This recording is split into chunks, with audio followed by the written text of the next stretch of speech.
Hello everyone, welcome to this introduction to A Birthday by Christina Rossetti.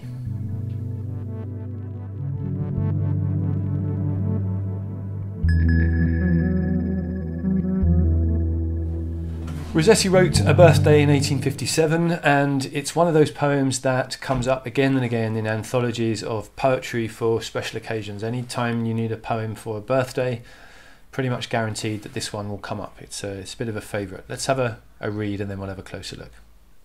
A Birthday by Christina Rossetti. My heart is like a singing bird whose nest is in a watered shoot. My heart is like an apple tree whose boughs are bent with thick-set fruit. My heart is like a rainbow shell that paddles in a Halcyon Sea. My heart is gladder than all these because my love is come to me. Raise me a dais of silk and down, hang it with vair and purple dyes, carve it in doves and pomegranates and peacocks with 100 eyes. Work it in gold and silver grapes, in leaves and silver fleur-de-lis, because the birthday of my life is come, my love is come to me. Immediately we can see a pretty consistent tone running throughout this poem, and it's one of joyful celebration, a really uplifting tone, in marked contrast to some of the more ambiguous or complex poetry that Rossetti writes about love. In this poem, she is celebrating a birthday, of more which we'll talk later, and the joy with which she anticipates her birthday is conflated with the joy with which she anticipates being reunited with her love. Let's have a look at the way the poem is structured, and then we'll have a look at some of the imagery as we go through too. So my heart is like a singing bird whose nest is in a watered shoot. We've got a stanza 1 in which we have a number of natural similes to enable Rossetti to attempt to describe her heart. The first of these is like a singing bird whose nest is in that watered shoot. Now, the image of the singing bird is a favourite image for the Romantic poets, and it's one that Rossetti's used before. We've had nightingales, at the very least, in the poetry of this collection. This bird has a nest in a watered shoot. Now, this perhaps is significant because this is not a nest in some withered old vine. This is a nest in something that's growing, that's been watered, that's fertile, that is full of new life. So perhaps that image suggests the way that Rossetti is feeling about her love. The second of these images is again natural. My heart is like an apple tree whose boughs are bent with thick-set fruit. So another simile, another natural image, another tree, and this time it's an apple tree. So immediately, as readers of Rossetti, we're making subliminal links, if you like, with that Edenic tree, that apple tree in the Garden of Eden, that perhaps introduces a note of religion and religious devotion to the poem, but of more which later. Not just fruit, thick-set fruit, we are in a kind of natural richness. The fruit is so heavy that the boughs of the tree are bent under the weight of it. The third of the similes, I think we've got 3 similes here.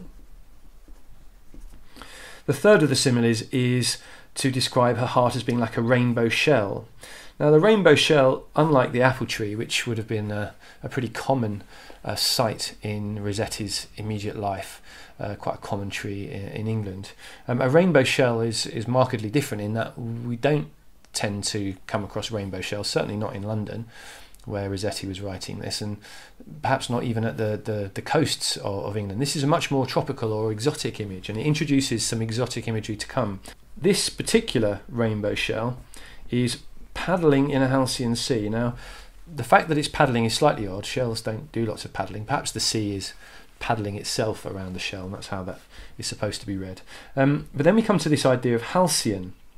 Now, the common collocation for halcyon is halcyon days. That's where we're used to hearing the word halcyon, and it refers to a period of one's life, often in a nostalgic rose-tinted view, where everything was perfect. Oh, those were the halcyon days. Now, it comes from Greek and Roman myth. Again, it's mentioned in Ovid, which is becoming a bit of a theme. But again, as I've mentioned before, not specifically as an Ovidian reference, but more as a kind of classical cultural reference, the classical imagery that crops up perhaps in pre-Raphaelite visual art, as well as the medieval imagery that they've used. There is nymphs and shepherds and classical imagery too. And the Halcyon Sea refers to a story that you'll read in more detail, I'm sure. If you search Halcyon online, you'll come across the story of the kingfishers. We've got Syrinx, who was drowned at sea and turned into a kingfisher. In fact, he and his widow were turned into kingfishers, and the story goes on that while the kingfishers are nesting, which is during the winter or early spring as it would be now, I think the seasons have shifted from Greece to where we are now, but when the kingfisher nests, the seas are believed to be calm during that period, the 14-day period where you have these calm seas, or halcyon seas. The word halcyon is another name for a kingfisher, and it comes from the name of the widow in the Ovid story, where Syrinx's wife is called Alcyone, I think, or Alcyone. And why are all these things happening? Why is her heart like this, and like this? Well, in fact, then her heart is not like that. It's gladder than all of those. Why? Because my love is come to me. So, a neat first stanza full of natural imagery. We've got a rhyme scheme that is A, B, C, B, D, C, E, C. We've also got a fair bit of enjambment here. My heart is like a singing bird whose nest is in a watered shoot. The enjambment creates the length of that simile so that we end on shoot, understanding the simile that's been created. We can't wait on bird, we have to get to shoot for the simile to make sense. Similarly here, my heart is like an apple tree whose boughs are bent with thick-set fruit. We don't have an end stop after tree because it's essential that we understand that this tree has the heavy boughs with the thick-set fruit. Again with shell, my heart's like a rainbow shell that paddles in a halcyon sea. My heart is gladder than all these because my love is come to me. So we have some structural enjambment working with this rhyme scheme, and you can see where the rhyming lines echo that structure too. Now in stanza 2 we move from a series of natural images to a much more man-made series of images, although albeit very luxurious man-made images and comparisons. We've also got a shift in structure, so let's have a look at both of those things as we look at the imagery and structure together. Raise me a dais of silk and down. Now here we have the beginning of a change in meter. For stanza 1 we've had quite regular iambic tetrameter. My heart is like a singing bird whose nest is in a watered shoot. Very sing-song. Very similar in structure to Song When I'm Dead. Very, very similar kind of meter. The second verse, however, interrupts that with a series of 3 trochees. So it's not raise me a dais of silk and down, it's raise me. The emphasis is on the first of those 2 syllables. So we have trochee times 3. We had similes times 3 in the first stanza, we've got trochees times 3 in the second, and it shifts the tone of that a little. The first stanza with those similes paints that lovely image. She wants to be figurative, she wants to describe, trying to communicate how her heart is feeling, how she's feeling.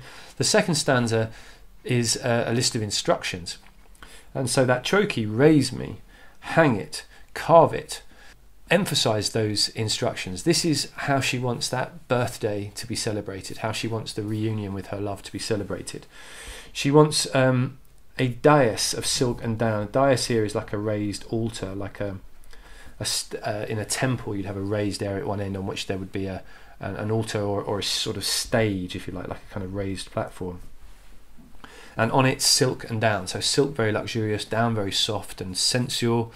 And then we've got an end stop. So here's another structural difference with stanza 1. Whereas in stanza 1 the similes required us to have enjambment running across the 2 lines, here with this series of instructions, it's almost like a list, we have end stopped punctuation in stanza 2. Raise me a dais of silk and down.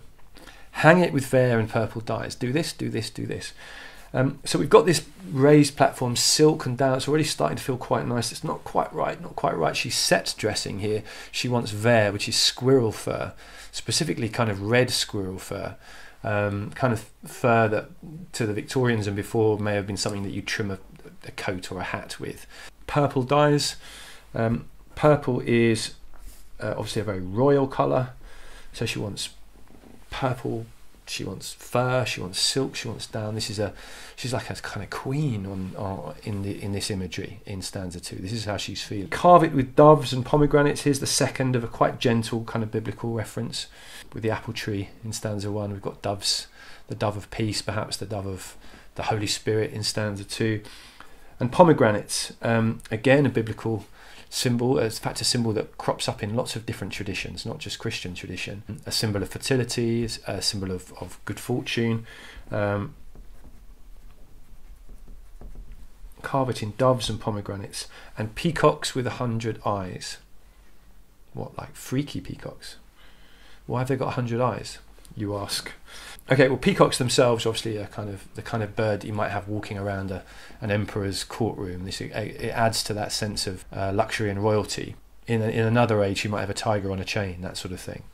This is peacocks with 100 eyes. Now, peacocks have got 2 eyes, as well you'll know, but on their tails, they have a number of eye-shaped patterns. In fact, it's the tail with those eye shapes that are used to startle predators, for example, tigers in India. But there's also an Ovidian myth that goes with the peacock with 100 eyes, because, as you may know from your reading, there was a giant called Argus who was sent by Hera, the wife of Zeus, or Juno, the wife of Jupiter, to guard a particular nymph from the attentions of her husband. There's a theme here if you've been following these myths in the poems of Rossetti. The giant had one job, which was to watch the nymph, and he was so watchful that in some versions of the story he's given 100 eyes, so that when 1 or 2 or 3 or 4 of the eyes are sleeping, the other ones can be awake, keeping guard over this nymph, making sure that nothing inappropriate happens. Zeus sends the messenger god Hermes to kill Argus, which he does by putting all the eyes to sleep and then bashing him over the head. Hera, Juno, is very sad to see her faithful servant killed and immortalizes his 100 eyes in the tail of the peacock. So that's where that image comes from. I mean, you could read it and enjoy it just with the imagery of the peacock's tail with its eye-shaped patterns, but that's an extra level of classical myth that enriches that image for those who know the story. She wants the dais to be silver and gold, of course. She wants it worked. That means kind of etched or carved or engraved. She wants it or lined or coated with silver and gold grapes. That's her vision for this particular dais. She wants leaves. She wants silver fleur-de-lis. Fleur-de-lis is obviously a French expression. It refers to the heraldic pattern that's used as the symbol in England for the Prince of Wales. I think that's the fleur-de-lis, that symbol that you'll know with the lilies. So again, another royal kind of heraldic symbol. Heraldic might be significant because, of course, the Pre-Raphaelites loved their medieval imagery from which the heraldry and chivalry come. And why all these things? Well, she explains in the last 2 lines, just as she did in the last 2 lines of stanza 1. She kind of resolves that set of similes. In stanza 2, she resolves that set of instructions with the reason for this preparation, because the birthday of my life is come. And we have some enjambment there to emphasize the beginning of the final line, because the birthday of my life is come. And there's the caesura, my love is come to me, with the repetition of is come, with the caesura in the final line to emphasize the pleasure with which she anticipates this arrival, because the birthday of my life is come. So what does that mean? Best birthday so far? Does it mean a significant birthday, an 18th or a 21st birthday? Or is it a birthday that's marked as being extra special because of this reunion? Could be any of those. So quite a straightforward poem in terms of its tonal intent. Quite celebratory, quite luxurious, no ambiguity when talking about the love. We don't have any imagery of death, apart from the very oblique imagery of death when it comes to peacocks, and perhaps the Edenic reference in stanza 1 with the apple trees, but they're all really positive. Everything's really positive, which is perhaps why this poem remains a favourite in that kind of tradition of celebratory poetry. Poems about birthdays. Up pops A Birthday by Christina Rossetti. We've got 2 regular stanzas, regular rhyme scheme. The metre is tweaked and played with a little, but largely iambic, very clearly tetrameter in the first verse with the 3 trochees in stanza 2. We've got the enjambment, stanza 1, we've got the end punctuation in stanza 2. Yeah, it's a very nicely balanced, beautiful poem about a birthday. What's not to like? With which poems do you compare or contrast this poem? Well, I mentioned one in terms of structure, Song When I Am Dead, but a very different tone. Are there poems where she is unequivocal about love? Or is this a poem that's interesting in how positive and uncomplicated her attitude towards love might be? Now, one question you might ask is the nature of the love that she describes. There are some gentle biblical references, as I've mentioned, but you might consider whether the royal elevation, high status, almost sacred imagery of stanza 2 might mean that she's conflating romantic love and heavenly love in this poem. Is a birthday a rebirth, a being born again? Is that the birthday of her life? Is that how we might read this poem? Well, it's a reading of the poem, and one which makes the apparently simple, straightforward poem even more interesting to look into. So that's A Birthday by Christina Rossetti. I hope you've enjoyed it. Thanks for watching.